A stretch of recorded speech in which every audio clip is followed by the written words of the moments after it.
Bismillahirrahmanirrahim. Assalamualaikum warahmatullahi wabarakatuh. Alhamdulillah. Syukur kepada Allah Subhanahu Wa Taala kerana dengan limpah dan izinnya dapat kita bersama-sama pada hari ini dalam kuliah subuh seperti biasa Taman Syurga Maya. Tuan-tuan dan puan-puan sekalian, seperti biasa sebelum memulakan kuliah subuh pada pagi ini, saya ingin mewawarkan kepada anda semua, alhamdulillah, penyertaan untuk ibadah korban pada tahun ini sangat menggalakkan. Kita ada lebih kurang tak sampai pun 2 bulan, lebih kurang sebulan lebih saja lagi kita akan sampai kepada Hari Raya Korban. Dan saya nak ingatkan bahawa tarikh tutup penyertaan korban ini, ibadah korban ini adalah 5 hari sebelum Hari Raya Korban. Ini bagi memudahkan pihak Yayasan Budi Ihsan Malaysia untuk menyelaraskan nama-nama dan juga untuk menyelaraskan penghantaran wang kepada negara-negara yang terlibat untuk memastikan ibadah korban ini dapat dilaksanakan dengan lancar. Tuan-tuan dan sekalian, selepas daripada saya pun keluar appear di Malaysia hari ini, nampaknya penyertaan semakin menggalakkan.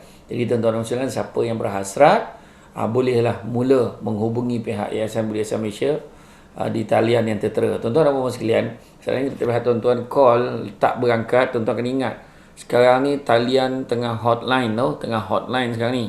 Jadi tuan-tuan dan sekalian, kalau call tak dapat jangan putus asa, WhatsApp dulu.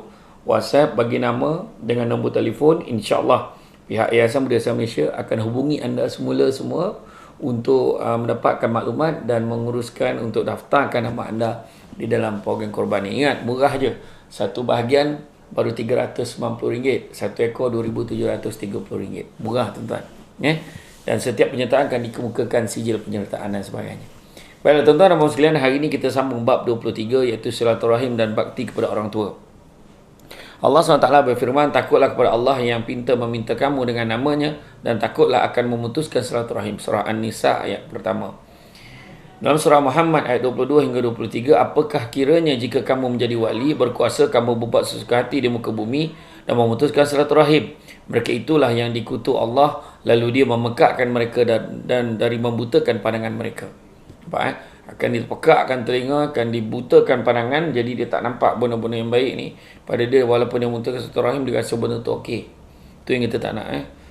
Kemudian surah Al-Baqarah ayat 27, iaitu orang-orang yang melanggar janji Allah, yakni perintahnya setelah teguhnya mereka itu memutuskan silaturahim, dia perintahkan Allah menghubungkannya lagi mereka berbuat bencana di muka bumi. Mereka itulah orang-orang yang rugi. Kemudian begitu juga surah Ar-Ra'd ayat 25, orang-orang yang memungkiri janji Allah sesudah akhiratnya dan memutuskan apa yang diperintahkan Allah supaya diperhubungkan, dan mereka berbuat bencana di muka bumi, untuk mereka itu laknat dan untuk mereka kampung yang jahat. Imam Bukhari Muslim telah mengeluarkan dari Abu Hurairah radhiyallahu anhu, ia berkata, telah bersabda Rasulullah sallallahu alaihi wasallam, Allah menciptakan makhluk. Setelah rampung rahim berdiri lalu berkata, ini makam orang yang memohon perlindungannya dari memutuskan silaturahim. Allah menyahut, ya, tidakkah engkau rela aku hubungi orang yang menghubungimu dan aku putuskan orang yang memutuskanmu? Maka rahim menjawab, ya, aku rela. Allah berkata, demikian pula untukmu. Kemudian Rasulullah SAW berkata, bacalah jika mahu, apakah kiranya kamu jadi wali, berkuasa kamu buat bencana di muka bumi dan memutuskan satu rahim. Mereka itulah yang dikutuk Allah, lalu dia memekakkan mereka dan membutakan pandangan mereka. Dari Abu Bakar radhiyallahu anhu, dia berkata, telah bersabda Rasulullah SAW, tidak ada dosa lebih berhak Allah segera turunkan akan seksa di dunia dan simpan seksa pula untuknya di akhirat, iaitu derhaka pada orang tua dan memutuskan silaturahim. Hadis At-Tirmizi menyatakan bahawa ini adalah merupakan hadis hasan. Lalu Imam Bukhari dan Muslim merawikan, tidak masuk syurga orang memutuskan silaturahim. Yakni kata Sufyan memutuskan silaturahim. Imam Ahmad merawikan dengan sanad para perawinya yang siqah, amal-amal Bani Adam setiap kami malam Jumaat dinaikkan, maka tidak diterima amal orang yang memutuskan silaturahim. Ibn Hibban dan lainnya merawikan 3 orang yang tidak masuk syurga, orang yang membiasakan minum arak, yang memutuskan silaturahim dan yang membenarkan sihir. Ahmad Mustasar, Ibnu Abid Dunya Al-Baihaqi radhiyallahu anhu merawikan, satu kaum dari umat ini telah bermalam dengan makanan, minuman, bermain dan bersuka-suka hingga pagi hari mereka berubah menjadi kera dan babi, untuk kemudian mereka ditimpa kegelapan dan tuduhan sampai orang-orang mengatakan malam telah menenggelamkan si fulan dan membinasakan rumah si fulan.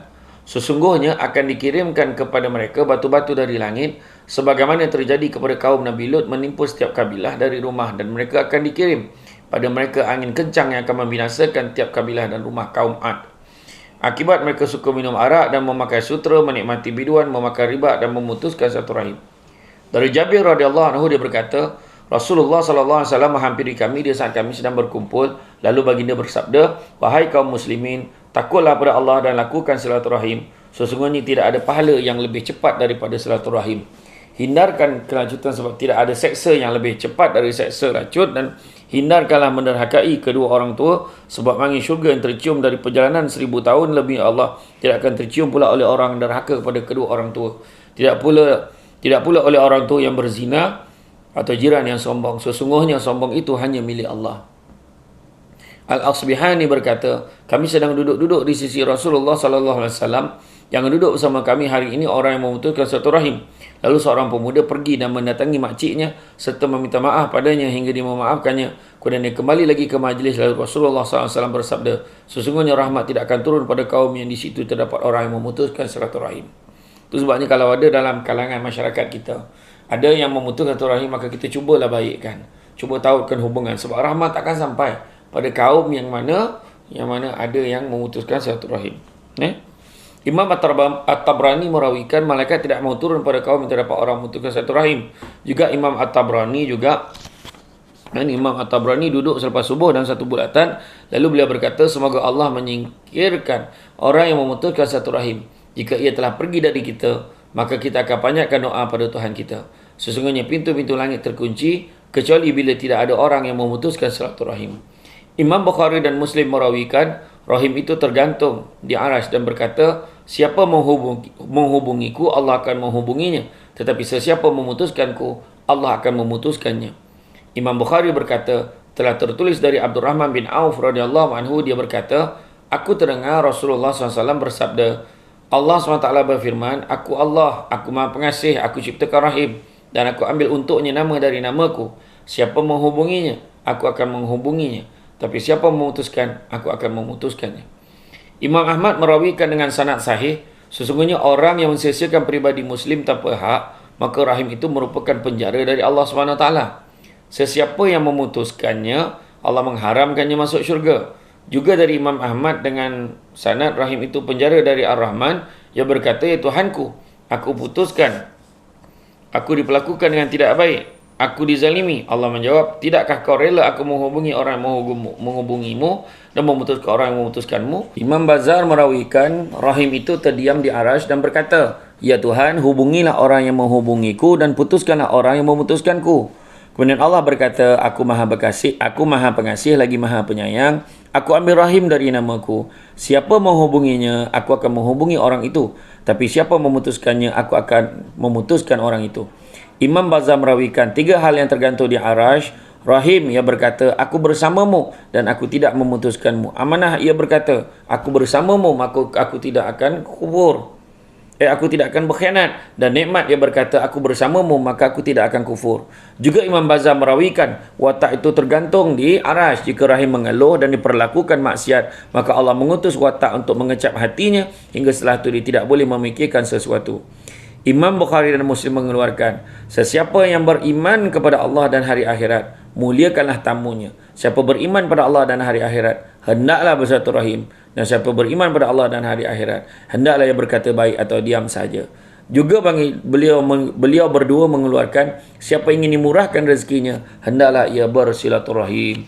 Dari Abi Hurairah radhiyallahu anhu, Rasulullah SAW bersabda, siapa ingin murah rezeki dan panjang umurnya, ia hendaklah bersilaturahim.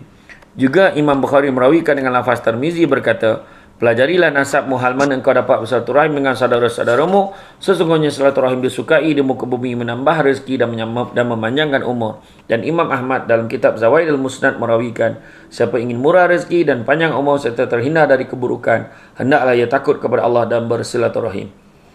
Ya, jadi tuan-tuan dan sekalian, kita berhenti kat sini dulu. InsyaAllah, kalau tak ada apa-apa hal, kita sambung pula dalam kuliah subuh esok. Jadi ingat, tanggungjawab kita kepada mak ayah kita, kepada saudara-saudara kita, jaga silaturahim, tuan-tuan. InsyaAllah kita akan sambung lagi esok. Sebab tajuk ni panjang, kita sambung pula esok ya. Jadi tuan-tuan pastikan anda bersama dengan saya dalam kuliah subuh ini. Dan sekali lagi saya ingatkan siapa yang berhasrat untuk menyertai ibadah korban bersama dengan Yayasan Budi Ihsan Malaysia, yang mana dutanya adalah saya, Samsul Ubat, Datuk Kazim Ilya, Datuk Badli Shah, Ustaz Ilyas Ismail, Ustaz Jafri Mahmudi dan Datuk Haji Hafizah Musa. InsyaAllah kami merupakan duta rasmi pada YBIM. Jadi siapa berhasrat menyertai ibadah korban, pasti hubungi talian tertera. Kalau call tak dapat, jangan susah hati, WhatsApp dan bagi mesej. InsyaAllah pihak YBIM akan segera menghubungi anda. Itu sahaja daripada saya. Kita jumpa lagi dalam kesempatan. Sambung esok. Assalamualaikum warahmatullahi wabarakatuh.